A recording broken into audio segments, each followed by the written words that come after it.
Howdy folks, and welcome back to World of Warships with Rear Admiral Jingles, and today we're taking a look at a ship that really, well, I feel doesn't get enough good press. It certainly doesn't seem to get featured on YouTube as often as it should. HMS Edinburgh, the British Tier 8 light cruiser. Played for us today by Major Lee Depressed. And I think the reason why the Edinburgh doesn't get as much good press as it should is basically because it's not the Fiji.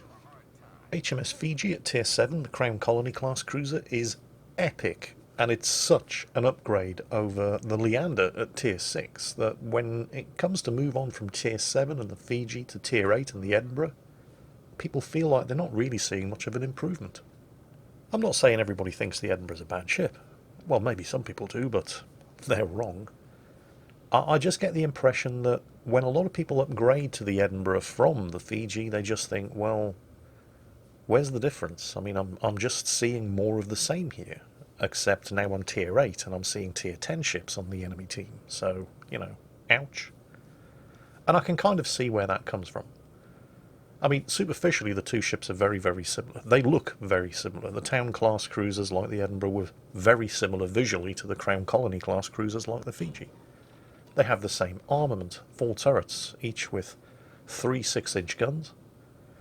But there are definitely some differences, and they are actually fairly substantial. For a start, as a Tier 8 light cruiser, Edinburgh has access to the surveillance radar consumable, although you have to give up your smokescreen in order to use your radar, so it's perhaps not unsurprising that you don't see a lot of Edinburghs using the radar.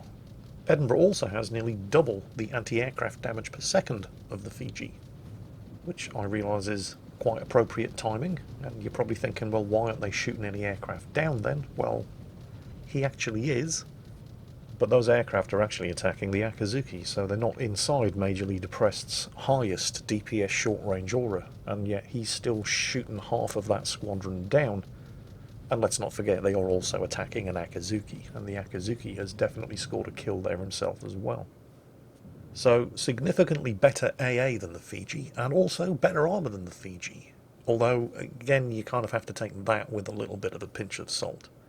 If there's a heavy cruiser firing its 8-inch guns at you and you're in an Edinburgh, and you angle properly, you will do far better than you would if you'd been in a Fiji. Now, that doesn't mean you can tank battleships in the Edinburgh. You definitely can't. Just like the Fiji, it is still just a light cruiser. But the armour is better, and so it does tend to take hits from heavy cruisers better than the Fiji does. And then, of course, you have the heal. Edinburgh's damage repair party consumable is significantly better than the Fiji's, allowing you to heal up to 40% of damage sustained with a single charge. Up to 40%. You are still a light cruiser. You want to avoid taking hits from armor-piercing shells if at all possible, and you definitely want to avoid being citadeled, but high explosive, fire and flooding damage, up to 40% of your ship's hit points, can be healed, using the Edinburgh's enhanced damage repair party. Oh, dive bombers. And they scored 2, possibly 3 hits, set 1 fire. British dive bombers, obviously, hence the carpet bombing drop pattern. This is a very unusual game so far. Nobody's died yet, not even the destroyers. The Sims down to the south, who does have the majority of the team down with him to provide support and appears to only really be facing an Asashio, has managed to capture Alpha, so that's good. In the middle of the map, in Bravo, there's an enemy Kid, who appears to have the support of most of the rest of his team, but they're all being cock-blocked by the friendly Z-23, who's preventing capture of Bravo. And that friendly Akazuki has just finished flipping Charlie up here in the northern end of the map, so it's all actually looking pretty good. Although it looks like Charlie is about to be contested by, of all things, a key. Now what you're about to see happen is a classic example of a destroyer outstaying its welcome. The Akazuki smokes up, which is unfortunate because Major Lee Depressed was now in a perfect position to support the Akazuki against the key, but the Akazuki was the one spotting the key, so now we can't see it. The Akazuki's dumped its torpedoes. The key reappears as somebody else gains line of sight. And it did take at least 1 torpedo hit. It was on about 56,000 health, but the Akazuki has left it far too late to evacuate that smokescreen. Waited until the smokescreen had started to expire. And the Akazuki is a great ship, but it's kind of slow by destroyer standards. And it's not just the Key shooting at her. She's also taken fire from a Mayhan to the north. And she's never going to get out of detection range. Major Leader Prester's doing what he can from the safety of his own smokescreen, but the Akazuki's doomed.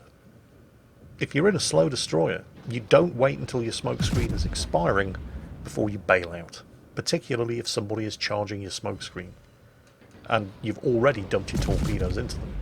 So there's no reason for them to not charge your smokescreen. And yep, as anticipated, the Akazuki is down.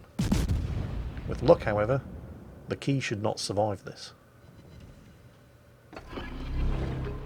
Major Leader Prest pops his hydro, not because he's worried about torpedoes from the Mayhan to the north, although they might be an issue, but he's probably more concerned about torpedoes from the Key, because it's one of those battleships that does actually have torpedoes. But he's managed to sink her. He's defended Charlie from being flipped by the enemy team, and that's his first kill. And the hydro is running, so if the Key did manage to get any torpedoes away, he'll know all about them. In case you're wondering, yes, he is inside the Key's torpedo range. They have a range of 10 kilometers, and they're also not that slow with a speed of 62 knots.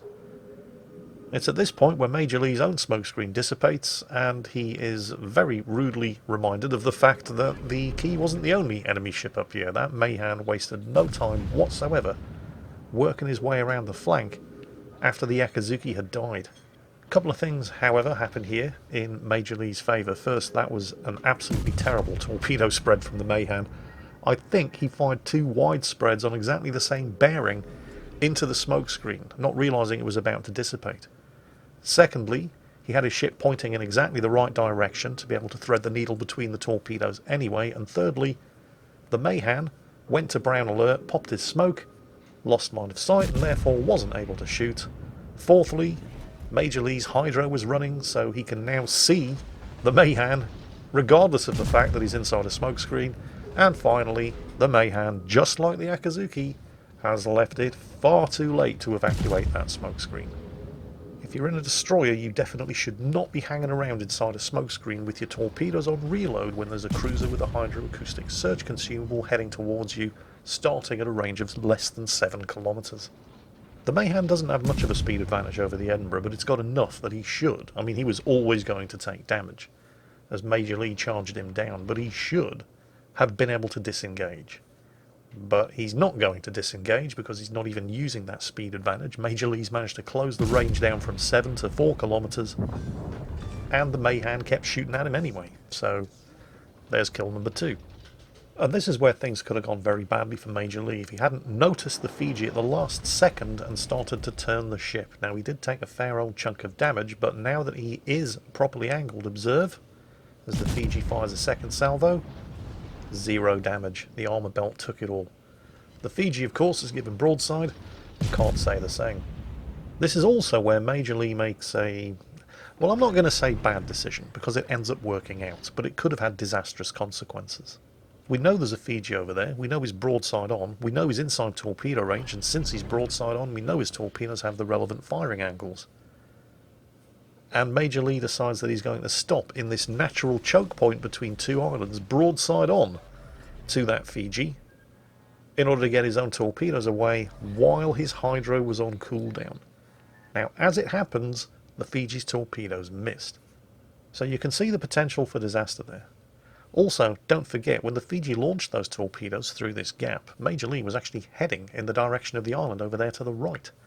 So those Fiji torps were fired in anticipation of him doing exactly what he did. So he was very lucky to not actually get torpedoed. So now what's he doing? Well, he's not actually waiting out the Fiji smokescreen, although the Fiji popped its smoke first, so its smoke should dissipate first. No, he's waiting for his hydro to come off cooldown. And it just has. And the Fiji is pretty close. And don't forget, the Fiji can't see him because he's inside a smokescreen. Of course, if the Fiji's running hydro too, then they're going to spot each other at exactly the same time. And they do, in fact, spot each other at exactly the same time, but it's visual detection, not hydro. And it took me a while to figure out exactly what had happened to the Fiji here. You see, he fires his guns once, and then he turns to give broadside, eats a bunch of citadels, doesn't fire his guns again. His secondaries are firing, but not his main batteries. And I think what happened was that the second salvo from Major Leader Press, the one that scored all those citadels, also took out his torpedo tubes, because it looked like he was trying to line up a torpedo shot from the side that hadn't launched the torpedoes earlier. Either way, the Fiji is kill number 3. Major Lee took virtually no damage from that encounter, and he's now, with the assistance of the friendly Ismail, who's coming up from the south, flipping Charlie back into his team's possession. What's amusing here is the situation that he now finds himself in. There are at least 4, possibly more, enemy ships that all have clear line of sight and line of fire to him. And pretty much all of them are either battleships or heavy cruisers. And while the Edinburgh can angle against heavy cruiser shots, he isn't really doing that. In fact, he's actually pretty much giving broadside to almost every one of those enemy ships, who all have clear line of fire to him. And he's of course detected, but every single one of them have their guns pointed to the south. And so this is the crossfire that British light cruiser captains dream of. A whole bunch of big juicy targets with lots and lots of health to take, all in the open with their guns pointing in the other direction. First the Massachusetts, there's kill number 4, and who next? You know, while they all have their guns pointing in the direction of the friendly North Carolina and the Alabama and the shores, yeah, I think the Anago. He's given broadside right now, after all, and if he continues that turn, he may actually end up with his guns pointing in this direction. So, yeah, the Anago next. And let's not forget that Major Leader Press is not the only ship up here. There's an Ismail, who is also basically just farming damage on all of these enemy ships who have their guns pointing the other way. Major Lee stops to pop some torpedoes off because, hey, you never know, why not? And he's now got the Arnhem between himself and the Anago, even though he's still giving broadside to him, because the Anago was turning, and with his guns pointing to the south, he took care of the shores. If he completed that turn, his guns are going to be pointing in this direction. No, his guns are still pointing the wrong way. He's actually turned back. Okay, fine, what the hell? And there's kill number 5. And not just the Kraken Unleashed. That's Major Leader Prest's first ever Kraken Unleashed. He had to wait until Tier 8 in the Edinburgh before he got one for the first time. So congratulations, well done. And having captured Charlie, he's very shortly going to be in a position to flip Bravo as well. He's just going to have to deal with the USS Kidd over there, premium Tier 8 American destroyer. So the Kidd's obviously spotted him, and he's shooting at the Kidd, you know, as you do. The Kidd's the only one targeting him at the moment. And the Kidd then blinds himself by popping his own smokescreen. Tactical decision? You know, you're getting shot at by an Edinburgh. It would be nice to not be getting shot at by an Edinburgh. But if it wasn't for the fact that the enemy carrier's aircraft had just spotted him, the Kidd would have been completely 100% blind. Sitting inside a smokescreen, knowing that there's a light cruiser bearing down on him, but unable to do anything about it. Thanks to the friendly aircraft, he is able to get some shots off. But those aircraft are not going to want to stick around in the air above an Edinburgh and an Ismail for too long. So now, the Kidd is firing blind. But he seems to be a fairly experienced player. I mean, you can tell by the blue tracer that he's got Bull Halsey as his captain, and his blind fire shots are pretty accurate. And yet he still seems to be making the same mistakes that every other destroyer that we've seen so far is making. He sits inside the smokescreen until it's far too late, he's detected by hydro, and it's only now that he makes his move.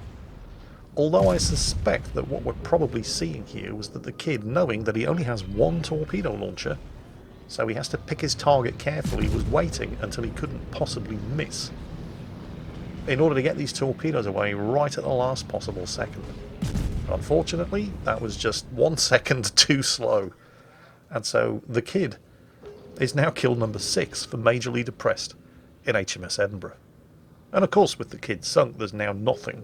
Providing he remembers to not fire his guns until the capture has finished, there's nothing to prevent Major Lee here from flipping Bravo. Assisted, of course, by the Ismail, who has faithfully followed him all the way down from Capture Point Charlie up to the north. Well, the enemy team could have prevented him from capping. The carrier could have done something about it, but he doesn't have the time to do that anymore, and even if he had, Major Lee still has 2 charges of smoke remaining. So, yeah, there wasn't really anything that could have prevented him from capping at that point. And of course he has, assisted of course by the Ismail.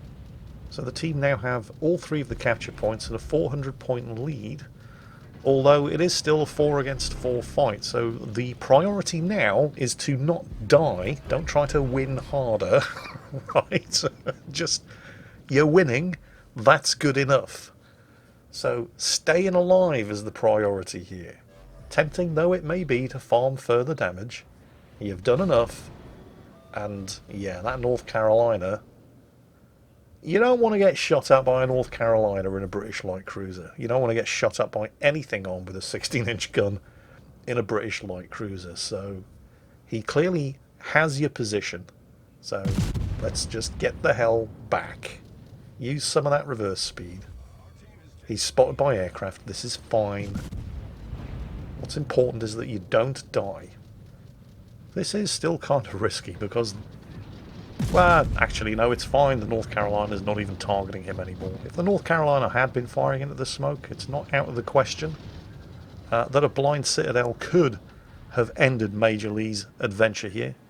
But that would have only really bought the enemy team another 30 seconds ago. Not even the carrier drop into the smoke, which was pretty good, was really going to change the outcome. 1 torpedo hitting the Ismail was never going to be enough. And so that is 1,000 points and a win for Major Lee Depressed in HMS Edinburgh. And it's also not just his first ever Kraken Unleashed award. Congratulations for that. Very well done. But he even outdid it and got himself 6 kills into the bargain, as well as 2 captures. So I really enjoyed that. It's always good to feature an average Joe who does good. And I hope you guys enjoyed it too, because that is it for today. And as always, take care, and I'll catch you next time.